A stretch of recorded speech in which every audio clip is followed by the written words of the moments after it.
We have to stop acting like it's 1995 and everybody's dream is just to have a nice house. Prices are going up. Younger and younger children and teenagers love luxury. It's promoted everywhere.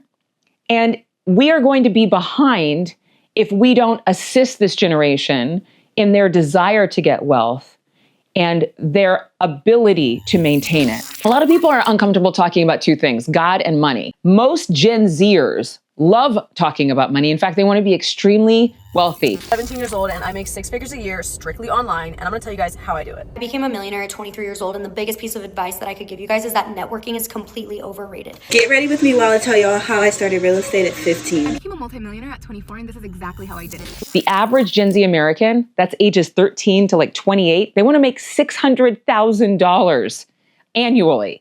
According to a Credit Karma survey, nearly half of Gen Zers, they are obsessed with the idea of being rich. That's way higher than the national average, where 27% of Americans have this dream to become millionaires. More than 70% of Gen Zers, they think they will be wealthy one day.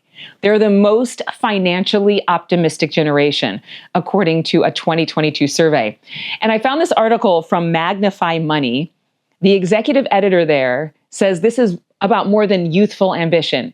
It's about the extremes that we're in, where we see, based on social media and other forms of content, this extreme wealth and extreme poverty, and young people naturally gravitate to the more positive extremes.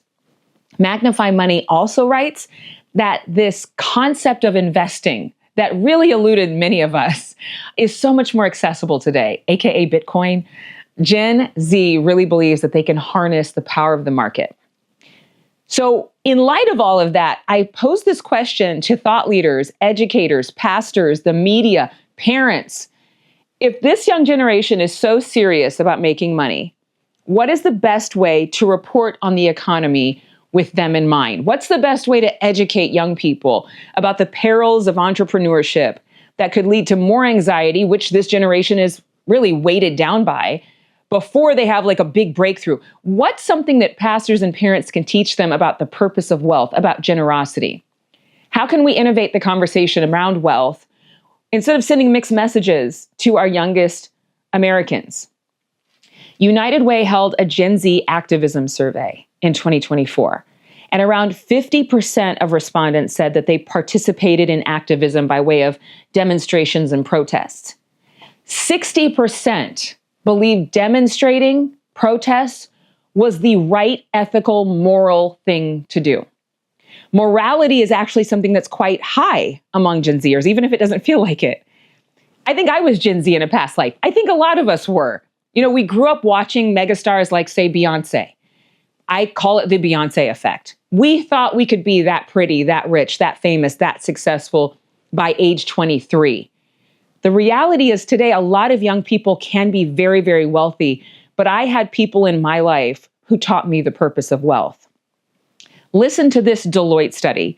In their 2024 survey, nearly all Gen Zers and millennials want purpose-driven work. They're not afraid to turn down work that doesn't align with their values. Having this high sense of purpose, it's key to workplace satisfaction, well-being, mental health. And increasingly, these younger generations are actually turning down assignments and maybe going off and forging their own path in entrepreneurship in order to align with their personal ethics and beliefs. Again, I had people come into my life to teach me values. Where are Gen Zers getting their values? There was actually a verse from the Bible that I was taught, Micah 6:8. What more does your God ask of you but to walk in justice, love mercy, and walk humbly before your God? Justice, love, and humility. These are unifying principles that most Gen Zers actually think are attractive, but yet we're not focusing in the headlines, on social media, on what Gen Zers can do to maintain the success that is inevitable, according to all these surveys. There's this Gen Z wealth boom. Gen Z millionaires are growing. More young people are becoming wealthy through investments and entrepreneurship. In August of 2022, the Gen Z VCs community had 14,000 members. Today, it's nearly doubled to 27,000 young investors. Gen Z entrepreneurs are becoming wealthy through online entertainment, online businesses, crypto, computer-based intelligence agencies, marketing agencies, young entrepreneurs like Alexander Wang and Pedro Franceschi. They've become billionaires. Wang became a billionaire at age 25 when his firm Scale AI was valued at $7.3 billion. By 2030, Gen Z will contribute more wealth in every region of the world. So I'm giving you a lot of numbers because I want to show you a lot of times you get one survey and all the data is in 20 seconds. But instead of espousing that financial success has to wait till later in life, millionaires today are younger and younger. The Federal Reserve found that the average net worth of American families finally passed $1 million for the first time, growing from 749,000 in 2019. So more millionaires. The number of American families, around 16 million of them, have more than $1 million in wealth. But that's just the tip of the iceberg. So again, I'm giving context because a lot of times wealth is shameful. Wealth has been treated as a bad word in culture, in public. The people who are really, really rich, if you were raised in a very middle-class family and you became rich over time, that's different. But we're seeing astronomical wealth at younger and younger ages quite rapidly. But everybody wants to make sure they're comfortable. Everybody wants to pursue a dream. I mean, it's just part of being human. Get on Shark Tank. We have reality shows. Podcasts talk about wealth.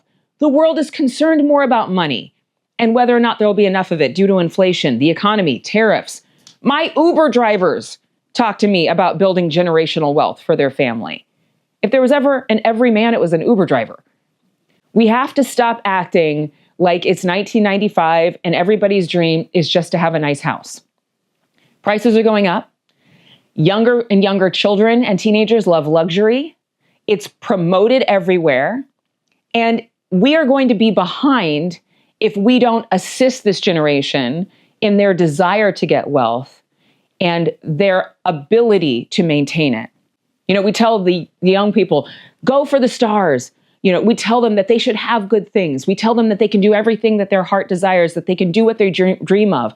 But then we see reports, and I'm not going to name names, that billionaire is a bad word. And that people who are billionaires are out of touch. But then the people who report that look out of touch to this young generation. Meanwhile, you have people who want to know, how do I get from A to B? They get a job coach, they get an agent, they get a therapist. But maybe the bridge between someone's actual dreams and goals and manifesting them and being able to maintain a good mental state and being able to be a good person, which is obviously something we all want, is actually going to come from someone who's more of a spiritual advisor. If you look at the richest people in the world, they have typically sought out spiritual guidance. That can mean a whole lot of things. But to help them to maintain better mental, emotional maturity, better health physically, and actually give them a purpose and significance beyond success, they talk to someone who can speak to their heart and soul. Even teenagers today are getting money, tens of thousands of dollars in their bedroom, dropping out of high school because they are able to tap into a wealth structure afforded to them by the internet.